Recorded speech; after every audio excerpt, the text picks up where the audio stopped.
Drivers, start your engines!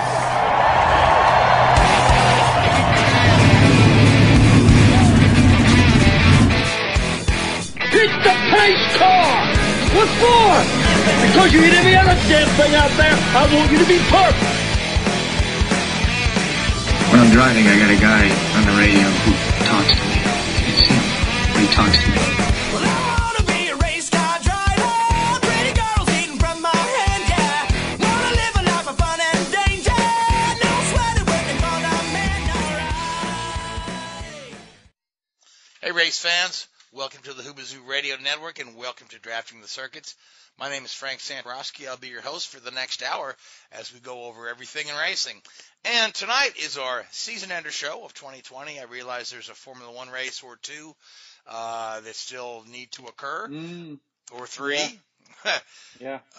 But we are finishing up the season here, so we can take our winter break, enjoy the holidays with our families. But joining me in the studio, I've got Luis Torres, Richard Youden, Seth Eggert. Guys, how we doing? Doing Good, thank you. Slept pretty good for once.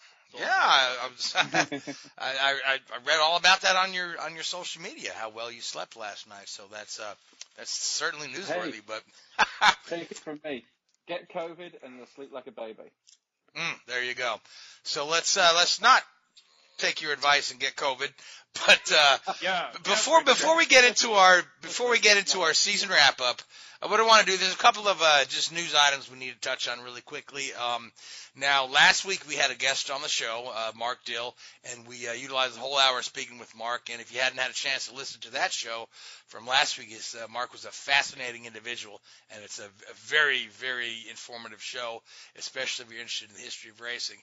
But what we neglected to talk about was the Grand Prix in Turkey, and because this show is going to air on Thanksgiving weekend, we might as well talk about Turkey, where Lewis Hamilton clinched the championship. But it wasn't a really easy run for Lewis Hamilton there. He was really had his skills on display. So, Richard, let's talk about that a little bit. Yeah, back to Istanbul for the first time in 8 years, I think it was, and the infamous turn 8. Obviously, the amount of downforce these cars generate now, doesn't make turn 8 quite as treacherous as it used to be. But because Turkey had been, the track there had been basically used as a glorified parking lot for the last few years, the track surface wasn't in great condition, so they decided to repave it as they would have had to do. Literally 2 months ago, if not more recent, and a new track surface sometimes is very, very slick because they mix lots of oils and chemicals in with the asphalt, and it was like Bambi on ice on Friday watching them practice. They were spinning all over the place, and everybody thought, "Oh, hey, let's hope the track rubbers in by the weekend." Yeah, that didn't work out very well, did it? So come Saturday for qualifying, it was raining. And that made that shuffled the pack up a little bit there, and Lance Stroll managed to put it on pole position with I believe from what I can remember, Sergio Perez was P2 there, or P3, was it P2, P3? Certainly up at the front there. Oh, good Y on Q3, that's for sure. Yeah. Okay. So maybe I know Verstappen was up there. I think maybe Verstappen was P2 and Sainz was P3. Perez was P3. Anyway, they shocked to see the racing points up there, and the Mercedes really struggled back down in the lower end of the top 10 there. And come race day, it was raining again, and Valtteri Bottas had so many spins. It was like he was auditioning for Dancing with the Stars in the next season of that, and he was all over the place. I think he finished 13th, like a lap down or something. And for the first half of the race, Lewis Hamilton was nowhere, and Lance Stroll and Sergio Perez seemed to, control the race pretty much from front there, and they had an early pit stop to get off the wet tyre onto the intermediates, and those intermediates just lasted. They're so durable, these Pirelli intermediates, and the race went away from Lance Stroll. Really, he was really struggling. Now they say they found damage to the front wing during the first pit stop. But I found that very strange because he was relatively quick on the wet tyre, and as soon as he goes to the intermediate, this damage seems to occur. I just don't think the car was set up particularly well for the intermediate tyres, or Lance just couldn't get those intermediate tyres switched on, and he really did drop. First of all, he dropped into the clutches of his teammate, and of course, his teammate wasn't going to try and pass him, and then when they pulled him in towards the end of the race for a second stop to go into a second set of intermediates, I mean, he just dropped like a stone. I think he ended up finishing P9, which was an incredibly, harsh result, I think, for, obviously he comes in for a little bit of criticism as Lance at times, but he did the job over the weekend, so he was a little bit unlucky to come in P9 there. But Hamilton, I mean, he took his intermediate tyres and just turned them into slicks. It was incredible, really. And you look at the tyres at the end of the race, and there were, I mean, if you were stopped by highway patrol, you get a ticket for driving with bald tyres there. It was incredible. But these intermediate tyres that Pirelli have produced could do that. It's not the first time we've seen them wear down so much that they actually become a full slick, and they actually gain speed. It's an incredible phenomenon with those. And Hamilton did a fantastic job of maintaining his performance and maintaining his grip, and really you never want to say he won a race he didn't deserve, but in this case he genuinely did. He was nowhere for the vast majority, and then he really turned it on and did what he did best, and quite a fitting way to tie Michael Schumacher's record of 7 world championships and to take that crown. Phenomenal drive by Lewis there. But it's good to be back in Turkey. Looking at the provisional calendar for next season, I think there's still one slot available. As Vietnam. Yeah, they again, it's a shame. It turns out that the guy that was promoting for Vietnam had his fingers in a lot of pies, as it were, and was a little bit corrupt. Shock horror. For a motor race promoter to be corrupt. And so that sort of skipped to that. Now they say, we'll be back for 2022. I don't know. I hope there would be, because on the track maps and the simulations, it looks like a phenomenal circuit. Baku on steroids sort of thing. But so there could be a slot for one of these classic tracks to jump back in. And Liberty have said that they want to try and get to a 23 or 24 race schedule for 2022 with maybe 15 core races and maybe half a dozen rotating races. So you'd go to maybe Imola, maybe once every 2 or 3 years, to keep those sort of classic tracks, because that has been the highlight for me anyway, the highlight of 2020 in Formula One, going to some of these older tracks that we haven't been to before, and going to some of these new tracks that we for the first time. It's been fantastic to see, and hopefully they'll keep up with that. I think the neat thing about that concept of the rotating race that might only come every 3 or 4 years, when you consider that hopefully within the near future we'll be able to allow a full complement of fans at a racetrack again. Yeah. But this, when you get in those Formula One core markets that are just saturated with Formula One fans, like Monza, if you have an event that comes around every 3 years, you create an event-like atmosphere, almost like the Olympics, where it's just going to be, people are going to be crazy excited about it. I think it's pretty exciting. Kind of deal there. Now, of course, in racing we talk about date equity a lot, but I think in Formula One the situation is a little different than what we're talking about, American racing and having the yearly events at the same place. Yeah. I think Formula One could pull this off.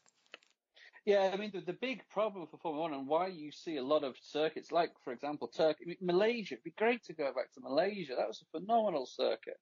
The problem with a lot of these places isn't that they don't make money off the event. It's just that it costs so much to host them. The fees that Formula One charge to host, a race is phenomenal. So if they can do here's a 10-year contract, but that's only 5 races, they're far more likely to agree to a contract on that structure and that scale than they would be to say, okay, well, you need to commit to 10 solid years or 5 solid years, which really puts a huge stress and strain on the infrastructure of these facilities. And a lot of these tracks as well are owned by the government. So there's a lot of political balance to be played there.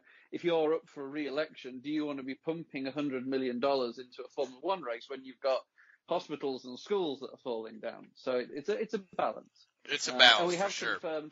We have confirmed Saudi Arabia for next year. I think there's going to be two. I think 2021 and 2022 will be a street circuit in is it Jeddah? I think, off the top of my head. That sounds right. Yeah, that rings a bell. Yeah. I need to brush up on my Middle East geography there. But then after that, there's going to be a purpose-built circuit. It's almost looked like it's in a canyon somewhere. I mean, it's an amazing-looking place. Similar to what you have in Abu Dhabi, it's going to be a motorplex sort of thing, I think is the buzzword for it, isn't it? So it's going to have, a track, and it's going to have a theme park, and it's going to have hotels, and it's going to have, an event complex. So even when there's not a race on, there's stuff going on there. But no, this place looks like it's almost in a valley with cliffs all around, and there'll be spectators on, Saturn grandstands on top of these cliffs. It looks phenomenal. It really does. Yeah, it'll be interesting to see, that's for sure. So we're off to Bahrain next. We've got the next 2 races are Bahrain. Yep. One on the regular circuit, one on the modified version of the circuit, or they're calling it the oval, although it's far from an oval. Or a glorified Caesar's Palace parking lot. Yeah. Out the track. Yeah. So we've got those 2 races, and then I believe Abu Dhabi is correct. Yes, there's 3 races left. And then there's also probably, the highlight of the year in some ways is the young driver test post Abu Dhabi, when, you start to see some of the guys move around, and, some of them will be going to new teams. So you may see, depending on contracts, Carlos Sainz in the Ferrari, and, Daniel Ricciardo in McLaren, and maybe Seb in the Racing Point. It's all contractual, but and sometimes. Of course, Alonso and the soon-to-be Alpine. Yes. Yep. Which he's already been testing, but of course, I'd imagine he'd be in that one as well. Yeah. Now, it depends how they want to run it, because I have heard there's been some discussion on that. If it's an official young driver test, he may not be allowed to do it. But if it's a tire test, a Pirelli tire test, then he may be allowed to do it. I don't know how it's quite going to work, but hard to call Alonso a young driver. Yeah, he was young 20 years ago, but 2020, no. Yeah. No. Yeah, he's had his chance at that one. Yeah, so Formula One, few races to go yet. Now, before we get into our season-ending wrap-up and our, looking back on our bold predictions from last year, there are a few articles of news that have come out in the last few weeks. One of those is that it will be Tony Kanaan who will be running those oval races alongside sharing the seat time with Jimmy Johnson in the Chip Ganassi car. And this had been rumored for a little while, but getting Tony in there as a part of the team, even though there's only 3 oval races on the schedule, I think that not only helps Tony out, gives him that farewell tour he wants, but it also gets another guy in there who's there, week in, week out, maybe even to help as a bit of a mentor to Jimmy Johnson. Not that Jimmy needs a mentor. They've already got, Frank Heady in there as the driver's coach. But they've got young Alex Palou in there. And of course, Dixon's in there. So, but it's another very experienced guy within, and under the employment of that team. So I think that's a good thing. Some folks are, saying, well, Tony's best years are behind him and blah, blah, blah. And, but whatever. I mean, Tony's a fan favorite. He's still, I think he's still got the fire. He's still got the drive. It's hard to, kind of say that he's lost a step when he spent his last 3 seasons in a Foyt car where he really wasn't able to perform. So, Louise, what are your thoughts on this hiring of Tony Kanaan for those oval races? I think it's a good way to keep the 48 competitive at all times. And also, I think the race, of course, Johnson is only focusing on the road and street course. Who knows? Maybe there's a slim chance that hopefully I'd love to see is maybe Tony coaxes Johnson to doing the Indianapolis 500. I know in the past he's said he's not interested for the safety of himself and the family and all of that. But having Tony and Ganassi, I think it would be a much proper, good, positive send-off compared to when he was driving the past couple of years for Foyt, where he had a good run or two, but for the most part, rather underwhelming as it can get for a guy that has been one of the more better oval/IndyCar racers we've had in the past nearly 20 years for any. So having him there, having an experience and a winning, multi-time winning oval racer that's won the Indianapolis 500 to be with Ganassi again, I think is not a bad side. It's also kind of like you have your mixed balance. You got former champions, you got rising stars on and your team. So it's a good neutralizer. And I know I'd imagine Tony would want to end his career on a positive note, and this is probably as positive it can get. Now it's time to see if Tony has not lost a step in a competitive car, pending on, of course, how that car is, because that 48 is a newly fleshed car compared to the other ones that has had at least multiple years of experience already. Or in the case of Marcus Ericsson, just the 1 year, and he did all right. He did okay, yeah. Yeah, it wasn't bad. I mean, historically, the Ganassi performance has watered down the more cars they have, and they haven't had 4 cars in a couple of years, because they used to run 4. When Sage Karam was around. Yeah, you had Sage, you had Charlie Kimball, and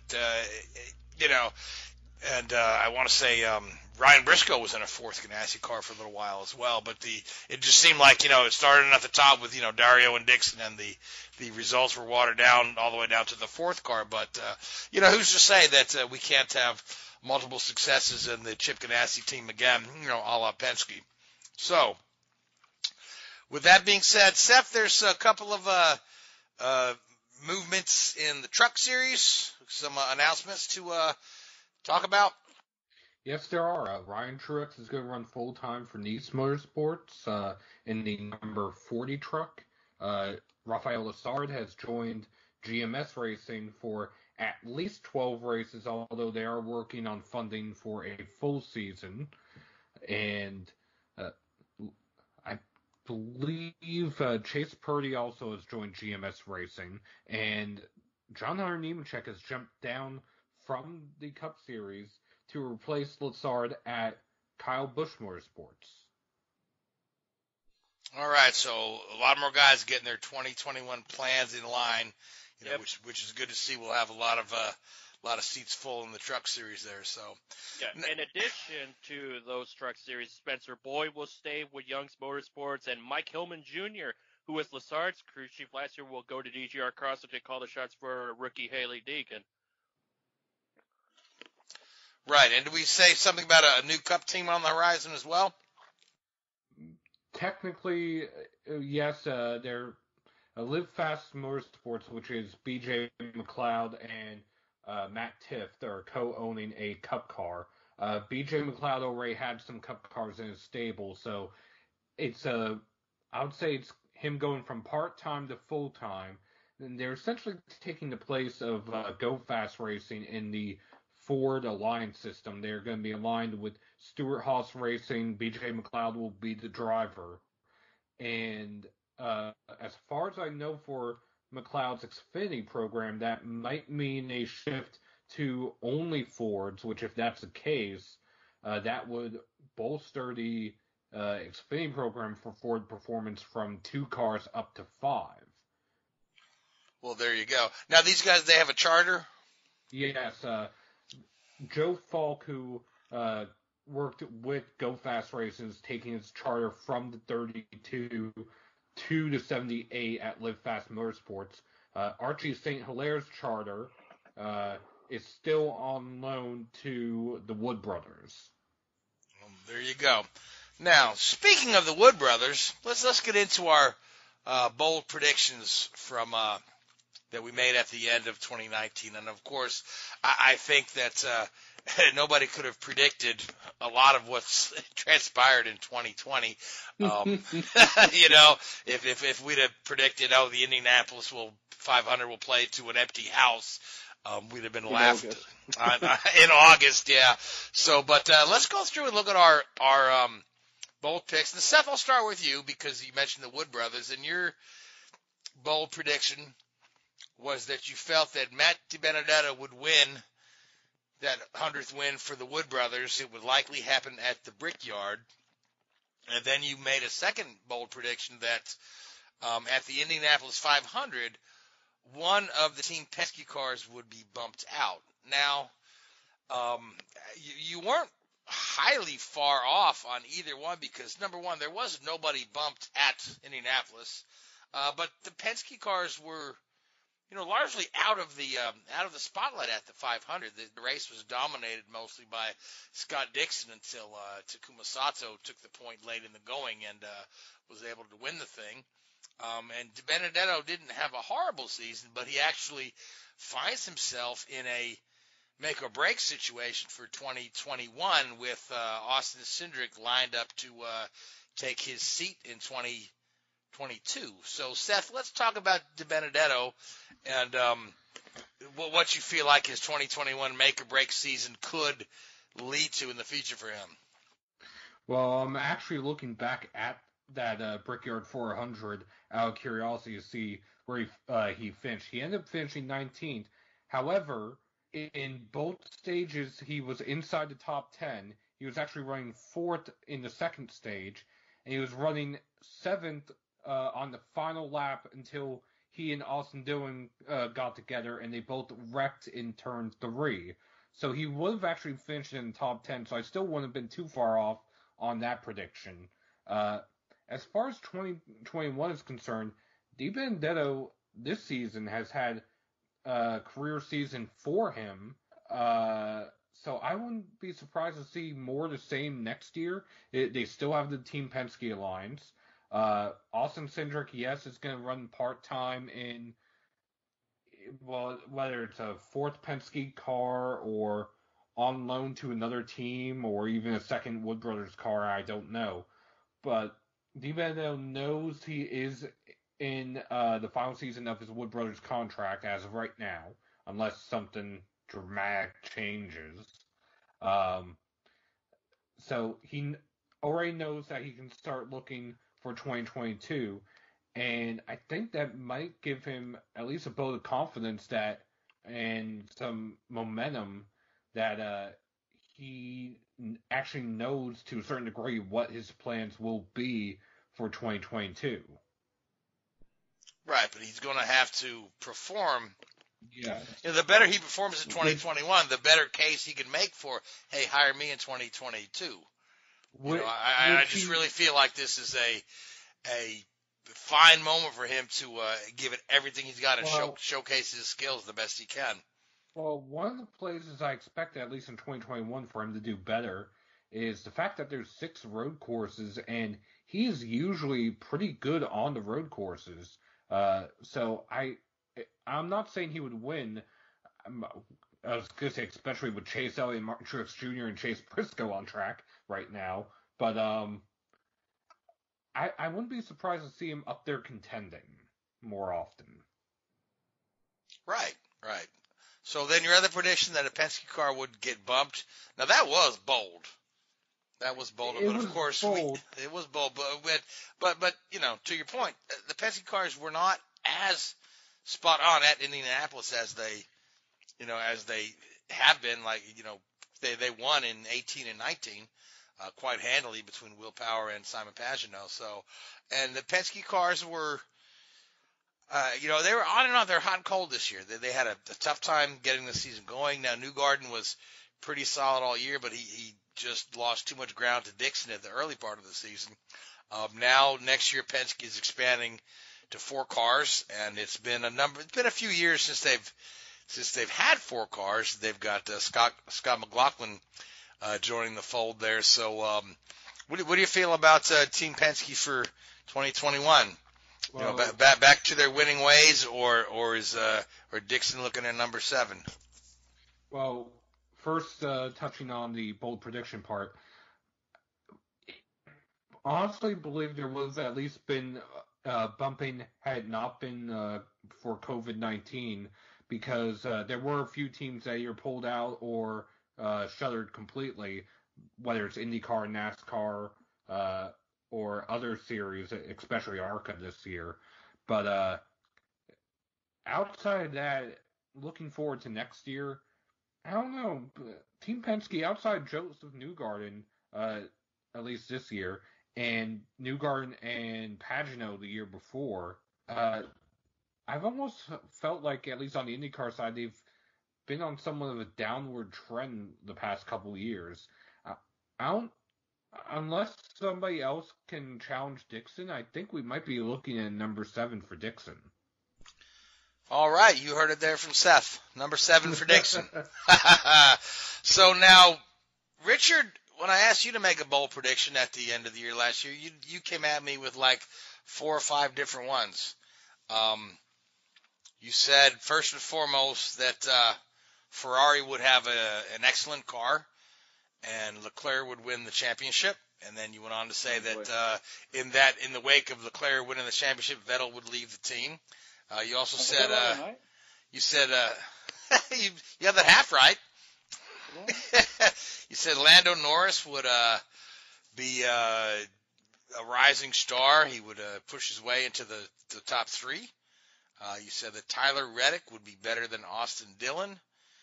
And you said that... It wasn't the start of the season. It wasn't the start. It wasn't the start. Then you said that Pat O'Ward would win a race in the IndyCar Series for McLaren. And you weren't too far off with that because O'Ward had a fine season, podiumed a couple times, but he didn't win. So now, but your first one, that Ferrari would have an excellent car, you were a little off base there, weren't you? Just a little bit, yeah. Wow, I can't believe I said that.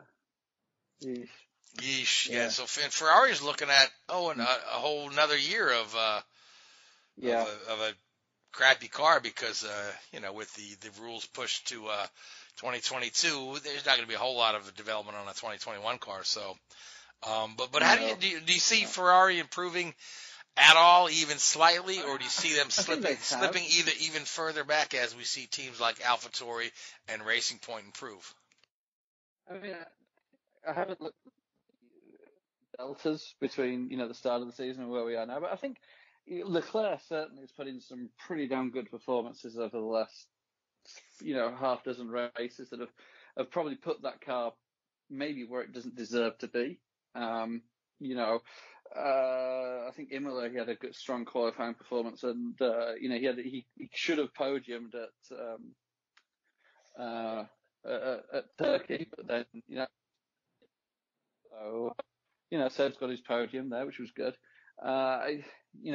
If they do well at developing what they can develop on this token structure between now and 2021, they may get to become the 3rd best car. I certainly can't see them matching Mercedes or Red Bull on the development race. So yeah, we'll see. I think it's pretty limited right now. No, and as far as Vettel leaving the team, you were right with that one, although he left the team or the decision was made to release him quite early on in the season, as far as contract negotiations usually go. It was so Vettel moving on to Racing Point. What do you think the fortunes are there? Because Racing Point, they've got their first pole. They've performed well here and there. They've had a little controversy with did they copy the Mercedes or not, but I think they've got the boundary. I think they pushed the boundary on the integrity of the sport. I think more than anything. I don't know. I'm curious as to what will happen with Aston Martin, Racing Point, whatever they're going to be called. Apparently the livery is going to be green and pink. And the last time I saw something green and pink, it was due to me drinking too much. But, it just sounds hideous. It really does sound hideous. A green and pink livery. The marketing people have got to pull one out of the hat to get that one right.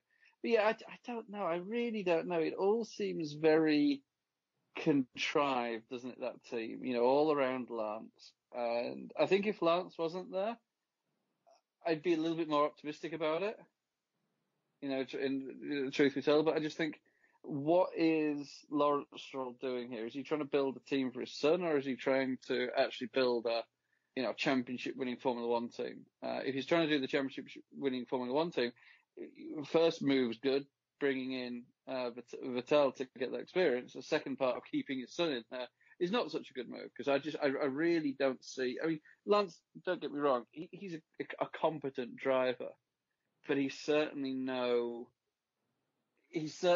a driver that you would want there if you are to be challenging for championships, or wanting to challenge for championships, should we say.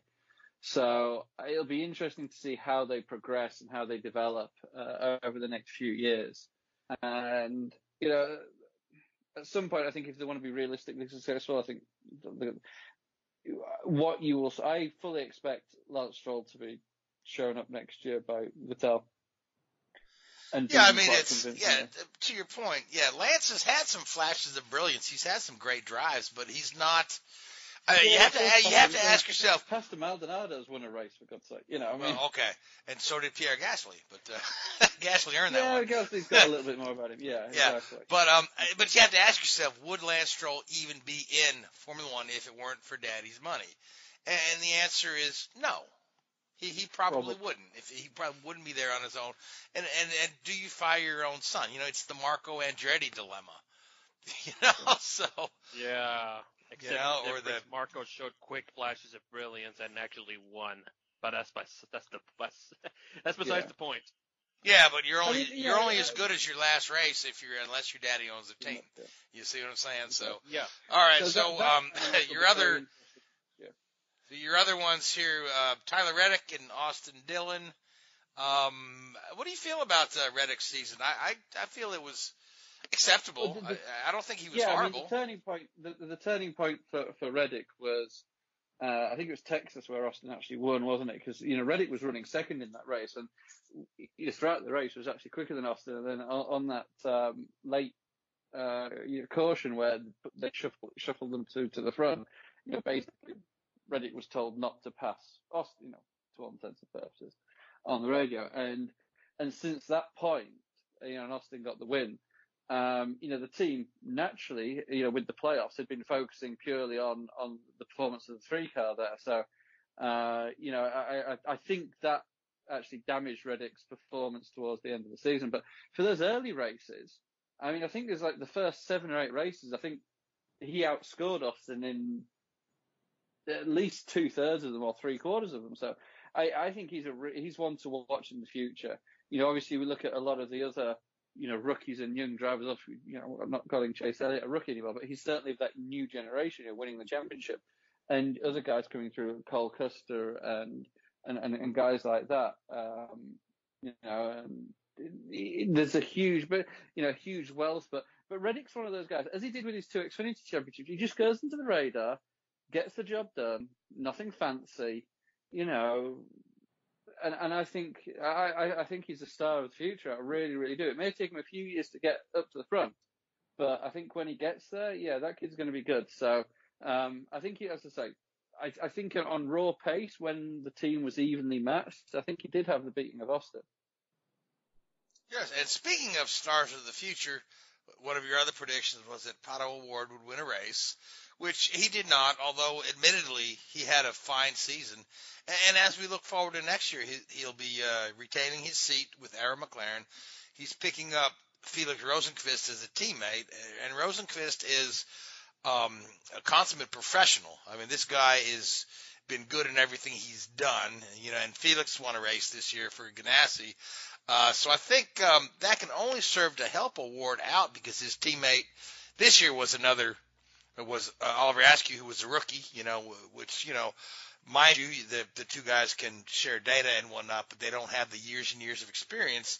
And, mind you, Felix doesn't have tons of years of experience in IndyCar, but he's got a couple years under his belt. But he's got many years of top-level racing under his belt. So I feel like O'Ward can really bring it this year, but he's going to have to beat his own teammate first. So what do you think, Richard? Yeah, no, I totally agree. I think it's a good move by the McLaren team. Schmidt beats an hour McLaren, yeah. McLaren, basically. What I've been impressed with is McLaren haven't gone out and done the old, let's sign Dixon and Power to the team, throw stupid amounts of money at this. They're doing it the right way. They're learning, they're progressing, they're checking all the boxes as they go. And I think they're doing it the right way. And yeah, it may be 2 or 3 years before they can challenge the likes of Ganassi, Andretti, Penske in terms of performance. But, you're starting to see flashes of it. And I'm really pleased that they're doing it the right way. And I think that's a smart hire by getting Rosenqvist in there. He's not an A-list driver within IndyCar series by any stretch of the imagination, but he knows what he's doing. He knows how to get the job done. He can be the team leader, for want of a better word. And I think for him as well, it's a good move for him, getting out of his previous drive where he was in some far more high-level drivers' shadow. Now he's a bigger fish in a smaller pond, should we say. And, so we may see a different side of him and an opportunity for him to grow and, lead that team. And obviously, with a Ward there, he's got somebody that's going to keep him on his toes. So I think the bigger picture of, not just looking at a Ward, but looking at the whole McLaren setup is how they're going about this in a very smart, methodical, logical way. They're not trying to, go in all guns blazing and throw cash at this. Yeah, I'm personally very excited to see, what McLaren brings to the table next year, because I think this could be where we go from the big three to having a big four. And I think it'll take a little bit longer. We may not see it next year. Well, yeah, I might not see it next year, but they're right there. They have all the elements. They have all the elements to be a championship contending team, I believe. And that largest element, of course, being budget. Yep. So, all right, now. Two big sponsors, they've got big sponsors in there and people that appear to be committed to the series. So that's half your battle, isn't it, in IndyCar? Oh, no doubt. Now, Louise, you weren't with us on the show last week, but our old friend Gray Warren was. Last year I wasn't. Last year? No. Yeah. Pardon me. I mean, 2020 has been so long. None of us can. The quarantine periods have messed us all up. Understandably, yeah. I've made mistakes before, so. Okay. So, but anyway, our friend Gray Warren was on the show with us, and Gray, who'd been on Drafting the Circuit since the beginning of the show, Gray's not been on with us this year because he is undergoing cancer treatments, and by all accounts, he's doing well. But Gray, if you're listening, we are thinking about you, buddy, and we miss you. And, we hope to have you back on the show again soon once you're feeling up to it. But, Gray, I think about you every day. I really do. Now, Gray's bold prediction was not that bold. Okay. His prediction was that Kyle Busch would win at least 8 races and repeat as Cup champion. Now, at the end of last year, that really wasn't that bold of a prediction, but boy, was he off base if you think about it. So, Louise, you get to speak to Gray's prediction because, we talked about it all year long. What happened to Kyle Busch? He nearly went winless this season, but he did manage to pull one out at the end. But let's talk about Kyle Busch for a moment. Yeah, Kyle Busch had a real underwhelming season, and it kind of went downhill. Honestly, when he got taken out in that wreck in the Busch Clash, that should have been the symbolism. That was the symbolism. Literally, we knew that would be the symbolism. That was the symbolism of what the season that transpired. In hindsight, it didn't help that the pandemic happened because there's few that flourish and don't mind just having hit to the racetrack on race day, and that's all they have to worry about. Kyle Busch is a guy that thrives on running multiple races, multiple sessions to get the most out of his car or look what he needs to do to improve it. And with the pandemic, it negatively impacted him big time, if anything else. Sure, he got that one win at Texas, which keeps his streak going. Now he's chasing, if I recall, David Pearson and Richard Petty for the record for most consecutive seasons with at least one win. He's about 2 away from Petty. Could equal Pearson next year, but he just was not competitive. Honestly, besides Denny Hamlin, Joe Gibbs Racing were not that good this year. Truex, he only had one win, and that was at Martinsville in April or May. I don't even know.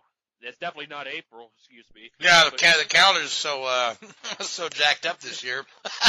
Yeah, the midweek Martinsville race. How about that? It's just he got into a lot of wrecks. He made several mistakes throughout the year, and things just did not click better. And naturally, of course, if Kyle has a bad season, what happens? He gets a new crew chief, and for the first time since 2015. Since 2014, he'll not have Adam Stevens as a crew chief. Instead, he's going to have someone else because Adam Stevens is going to be calling the shots for Christopher Bell. So we'll see how that goes with a different crew chief, because that continues the ball that started at the end of last season of long-term driver crew chief combos being split up or moving somewhere else. But yeah, he had a real disappointing season.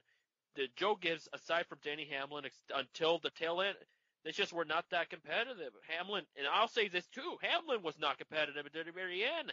He lost some of his momentum, and it showed down the stretch to what Danny said in a press conference months ago. Stats can be deceiving. Like, results can be so deceiving that sometimes they're put in that position, good for them, but overall, the performance as a whole was not that good. It just happened to be in that spot. So, honestly, hearing 8 wins and a championship is not too much of a bold prediction, like you said, but the way the season unfolded was just real underwhelming. Yes, it was a very unique situation for sure. Yeah. So, but real quick, Seth, I want to circle back to you because I am watching the clock here, and I know you have another commitment. But before we let you go, I want to get your bold prediction for next year, and then as we go through, we'll get the rest of our bold prediction. But I don't want to leave you out of the bold prediction because I know you've got another commitment you need to leave us. So, Seth, bold prediction for 2021. Bubba Wallace and 2311 Racing will get a win and make the playoffs. Get a win and make the playoffs. Very good. That's bold. That's bold for a new team to win in their first season. But, I mean, I know you're a big backer of Bubba Wallace. You followed his career very closely, and we know this guy can drive. So, with Denny Hamlin and Michael Jordan money, I really hope that comes true. So, all right. So that's Seth's bold prediction. Bubba Wallace wins the race with Michael Jordan, or what do they call it? 2311 Racing. 2311 Racing. 2311 Racing. Yep. And we'll keep close eye on that team next year because that is one of the more exciting things about next year to have Michael Jordan's involvement in there because he represents such a huge icon of not just basketball but all of sports, and to have him involved in NASCAR in such a hands-on way is really exciting. All right, so. Seth, if you got to go, yep. Happy Thanksgiving to you. Yes, happy holidays. I look forward to being back on sometime next year. We look forward to talking to you next year. Well, we'll talk during the off season, but look forward to talking to you on the air next year. So take care, Seth. Take care. All right, now Louise, back to you.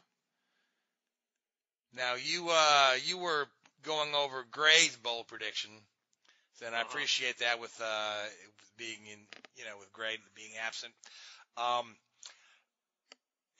You have any thoughts on either Seth's or Richard's predictions from last year, or just any other topic you want to chime in on? Because we'll get to my bold prediction in a moment. Yeah, I got a few responses about it. Like the first one being Team Penske. If it wasn't for Joseph Newgarden, who always was the more consistent of the whole Penske bunch, like Joseph Newgarden were right in the cusp in the top 10 throughout the month of August, throughout the 2 weeks, and then everybody else was floundering, like Pageant, a complete afterthought. Will Power strategy got him in a good spot at one point, but ultimately it didn't pan out. So hearing that is like, yeah, he was not that far off, but obviously the pandemic eliminated any shot of bumping because I don't know if it would have happened, but they would have been one of those fighting, scratching, clawing to survive to make the field. And the Formula One with Leclerc and Ferrari, that's painful. It is literal. The thing, there's a phrase called pain. That is the definition of pain. And 2020 was pain for Ferrari. And I fear 21 may be a little bit more of that until we get to the new car and the regulations and the costs.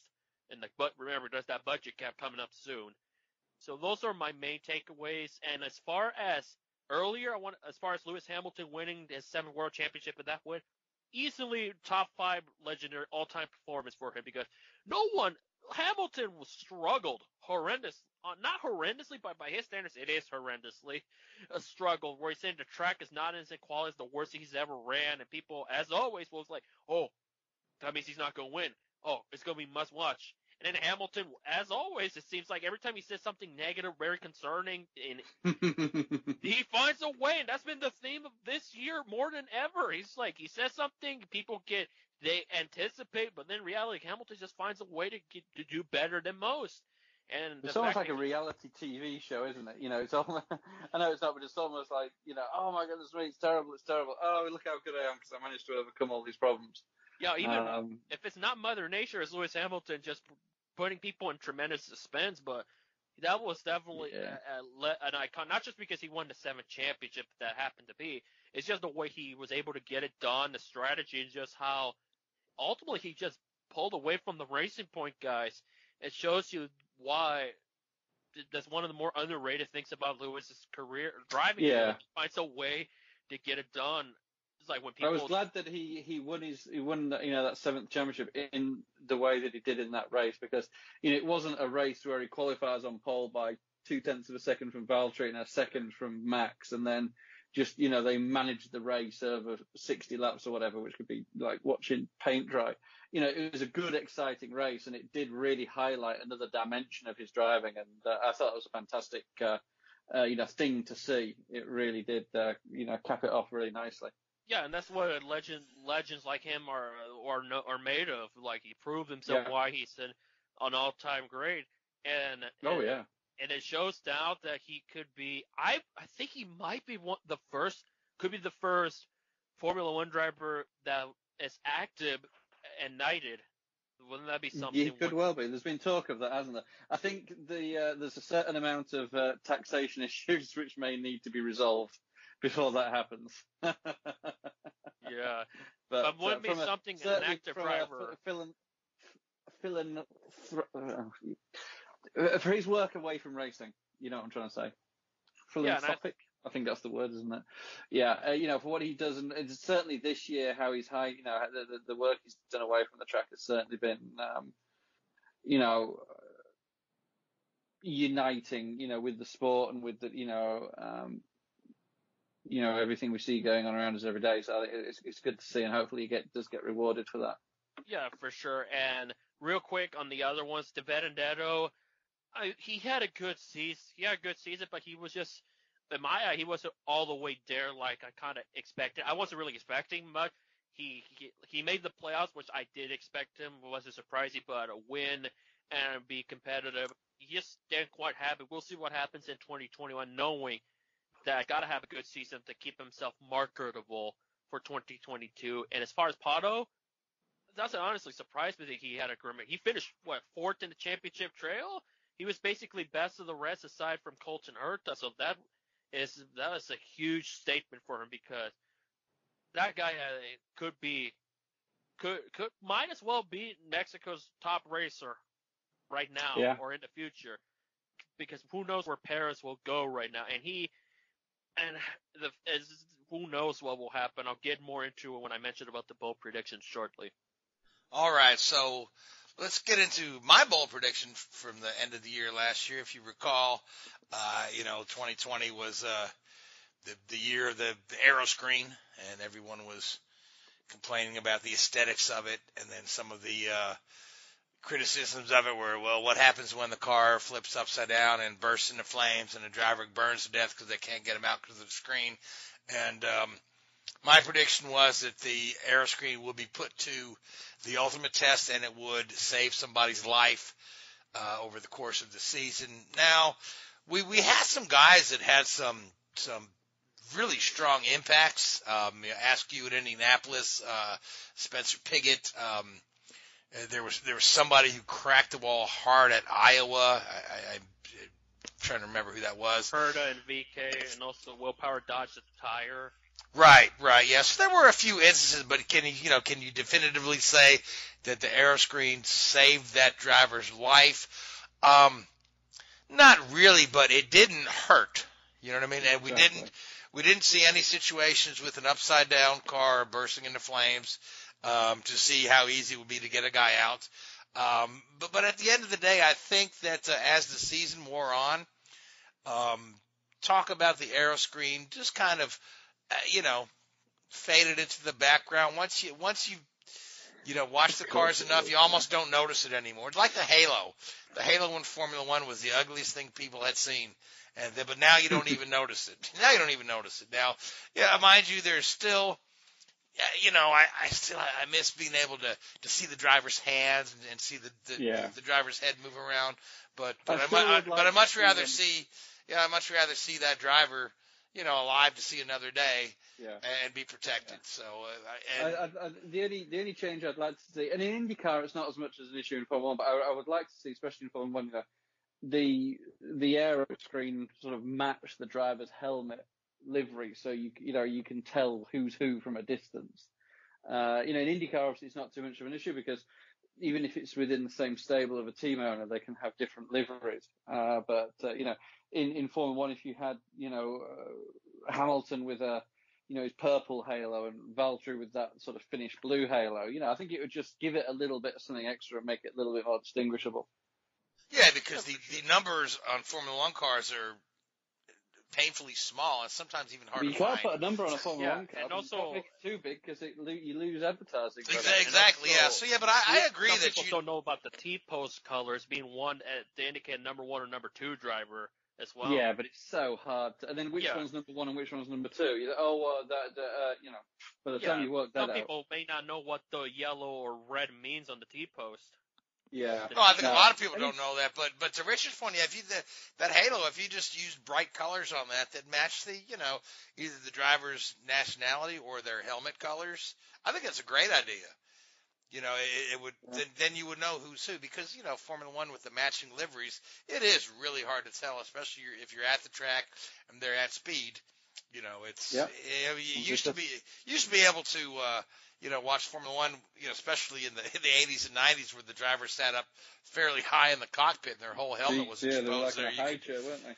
Yeah, you could tell that's by the helmet if you knew helmet designs. But so anyway, it's not my bold prediction that the aeroscreen would save a life. But again, like I say, still up in the air. But we had even a little thing about where somebody tried to post on social media that the suspension component had pierced Spencer Pigot's car, and it turned out to be that no, what you're looking at is the post where the mirror connects.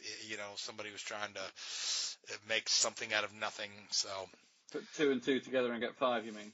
Right, yeah. So I mean, you gotta take everything on social media with a grain of salt, for sure. So we oh, good grief. Good grief, yes, I know. That's my life ruined then.